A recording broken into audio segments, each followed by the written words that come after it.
નમસ્કાર. આજે આપણે ધોરણ 9ના ગુજરાતી પાઠ્યપુસ્તકમાંથી એક ખૂબ જ સુંદર અને ભાવુક કવિતા સમજવા જઈ રહ્યા છીએ. કવિતાનું નામ છે ગોદ માતની ક્યાં, પ્રકરણ 15. ચાલો આપણે સૌ એક વાત વિચારીએ. આખી દુનિયામાં એવી કઈ જગ્યા છે જ્યાં આપણને સૌથી વધારે હૂંફ અને સલામતીનો અહેસાસ થાય છે? બસ આ કવિતા એ જ અતૂટ અને અમૂલ્ય આરામની લાગણીની શોધ વિશે છે. તો સવાલ એ થાય કે આટલો ઊંડો પ્રશ્ન પૂછનાર કવિ છે કોણ અને આ કવિતામાં એ શું કહેવા માંગે છે? ચાલો એને જરા વિગતે સમજીએ. આ કવિતાના કવિ છે ચંદ્રકાંત શેઠ અને એમણે એટલી સુંદર રીતે આ વાત રજૂ કરી છે કે ભલેને કોઈ વ્યક્તિ પાસે દુનિયાના તમામ સુખ હોય પણ માના પ્રેમ વગર એ બધું અધૂરું છે. એ તડપ, એ ઝંખનાને તેમણે શબ્દોમાં ઉતારી છે. તો હવે ચાલો આપણે કવિની સાથે એમની આ ભાવનાત્મક યાત્રા પર નીકળીએ.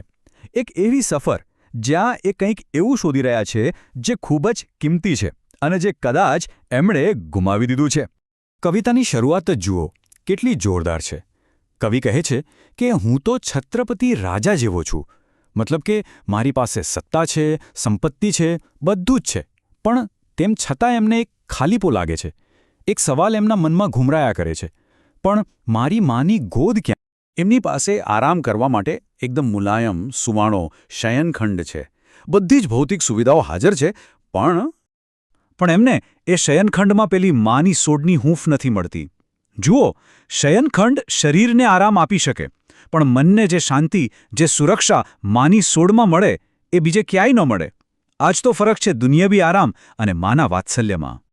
આગળ કવિ કહે છે કે એમના જીવનના રસ્તાઓ તો રેશમ જેવા મુલાયમ છે. મતલબ કે જીવન એકદમ સરળતાથી, કોઈ પણ મુશ્કેલી વગર પસાર થઈ રહ્યું છે. પણ આ રેશમી રસ્તા પર એમને એક વસ્તુની ખોટ ચાલે છે.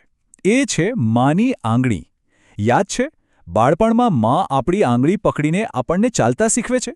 એ સહારો, એ માર્ગદર્શન, એ આ વૈભવી રસ્તાઓ પર ગાયબ છે. હવે વાત આવે છે સુરક્ષાની. કવિ કહે છે કે એમની પાસે તો ઢાલ અને તલવાર બધું જ સજ્જ છે. કોઈ પણ દુશ્મનનો સામનો કરવા એ તૈયાર છે. પણ એમને જે અસલી રક્ષણ જોઈતું હતું એ તો માનું ઢાંકણ હતું. માની એ ચિંતાભરી, પ્રેમભરી નજર. ઢાલ તલવાર તો બહારના દુશ્મનોથી બચાવે, પણ માની આંખો તો દુનિયાની બધી જ બુરી નજર અને તકલીફોથી બચાવતી હતી. એના જેવું સુરક્ષા કવચ બીજું ક્યાં મળે? તો અત્યાર સુધીમાં આપણે જોયું કે આખી કવિતાનો પાયો જ આ વિરોધાભાસ પર છે. એક બાજુ છે દુનિયાની દોલત અને બીજી બાજુ છે માની ગોદ, એટલે કે માનો અમૂલ્ય પ્રેમ. આપણે અહીં જોઈ શકીએ છીએ કે કઈ રીતે કવિ દરેક ભૌતિક સુખની સરખામણી માના પ્રેમ સાથે કરે છે. સુંવાળા શયનખંડ સામે માની સોડ, રેશમી રસ્તા સામે માના આંગણા અને લોખંડી ઢાળ સામે માની આંખો. હજારો મિત્રો હોય પણ માના પાલવ જેવી શાંતિ ક્યાં? દરેક વખતે દુનિયાવી વસ્તુઓ ફિક્કી પડે છે. તો આજે વારંવાર પ્રશ્ન પૂછાય છે, ક્યાં, ક્યાં, ક્યાં? એની પાછળ કવિનો મુખ્ય વિચાર શું છે?